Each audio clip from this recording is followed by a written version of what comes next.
Good evening, Warriors! Back with another episode of Vigor Warriors 2 and the 1% Club. Hope you guys are doing well this evening. Doing a little bit of yard work and finishing up this evening. Working tomorrow again.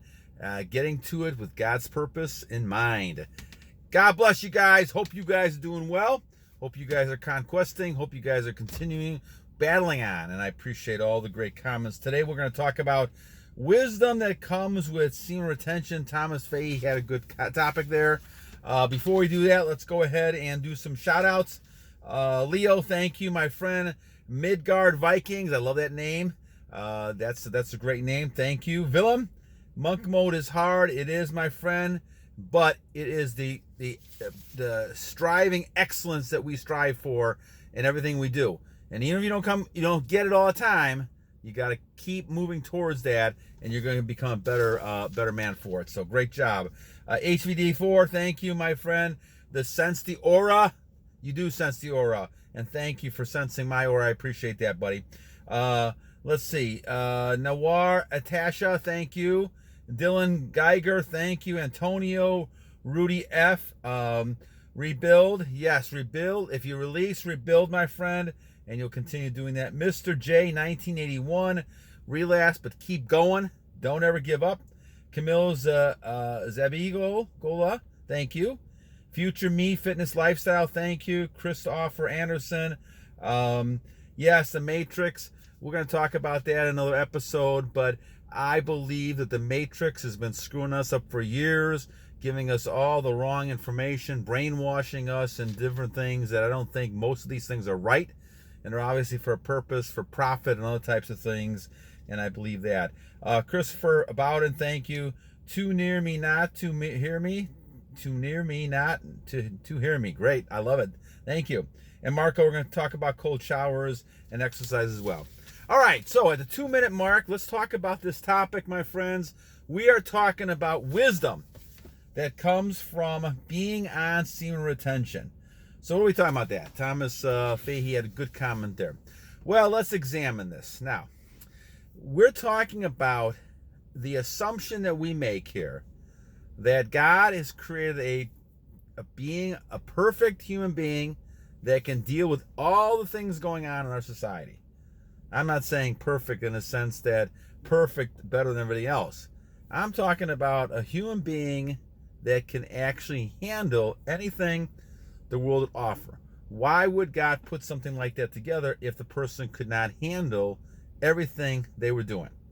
And so, because of that, warriors, you're equipped within yourself to have everything you need to be able to accomplish the goals that God has made you for. He would not put people on this earth to not serve his purpose. Now, you choose to do his purpose or you choose not to do his purpose. And that would be your choice. And as we see, people take different approaches to it all the time.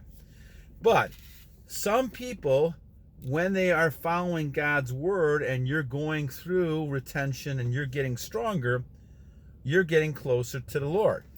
And as you get closer to the Lord, you end up getting more gifts from the Lord. And so as people write all the time, they say things are clearer. There's more attraction from people, from women. People smile at you more. They sense your aura. There's lots of opportunities. Things are better. There's clearer. You have more wisdom. And that's very true. But that's only because you now have all your powers at your full command. You're not operating at 70, 60, 50%. Nowadays, it's even lower. People releasing 3, 4, 5 times even a day. And now you're becoming dysfunctional.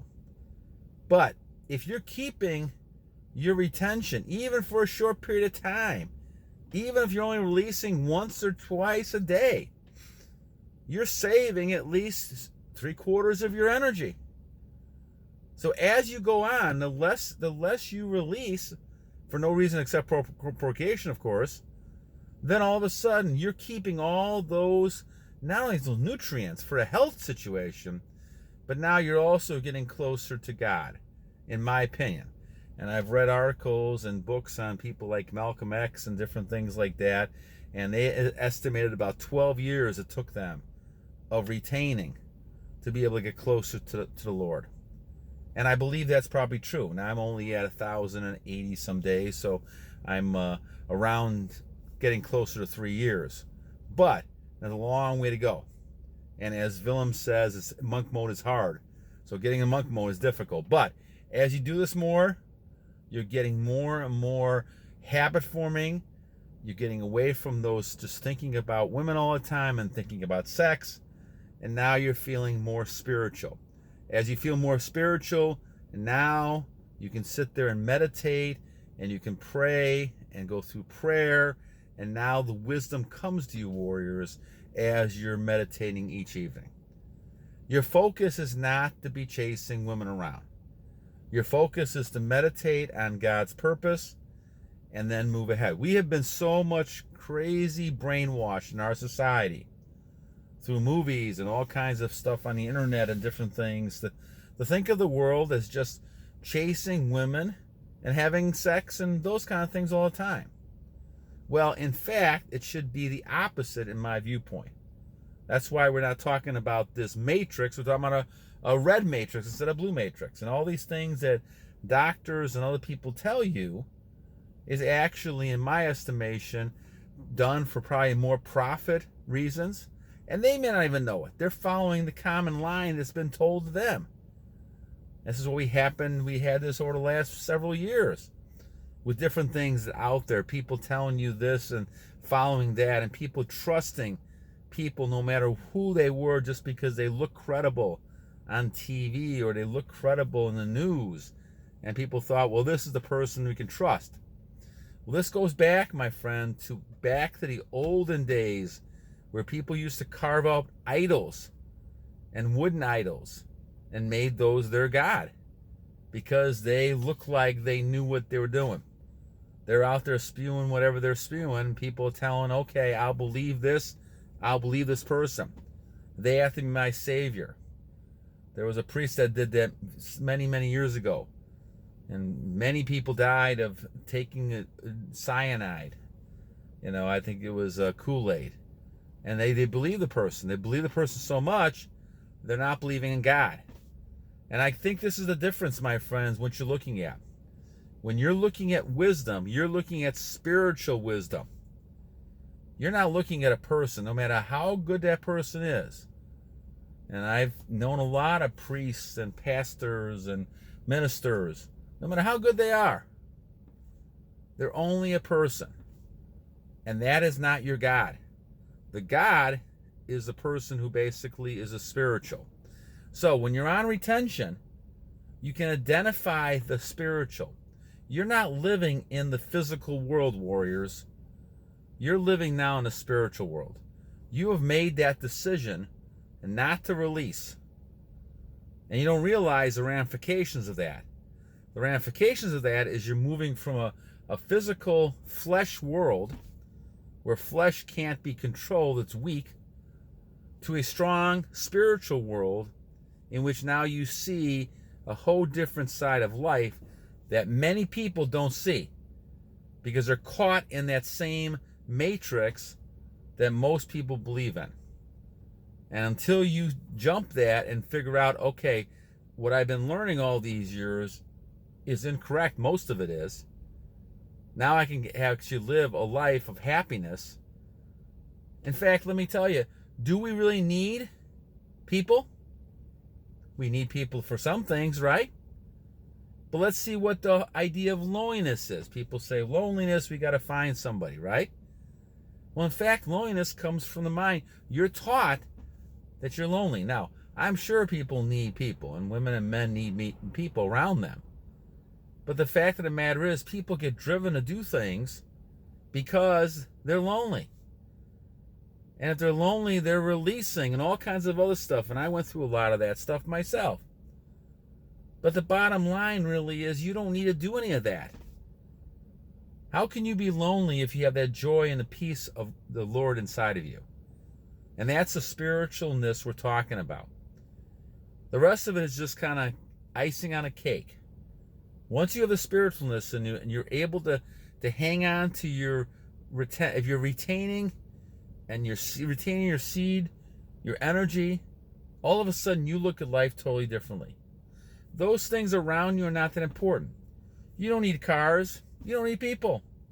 Those are all physical manifestations of what you're seeing. What you need is a spiritual connection with the Lord. And retention does that for you. And that's why this whole thing we're talking about, people react to it, is a spiritual thing we're talking about. And many people can't get their hands around that because they don't believe in the spiritual. They can't believe in something they don't see. And they think their eyesight is accurate in everything they see. And when they figure out it's not, and they can't describe everything, they can't explain everything, they're at a loss. That's why wisdom can come from retention. Because now you're looking at the world in a whole different way. And you're realizing the world is not just what you're seeing in front of you. In fact, most of it is happening outside of that.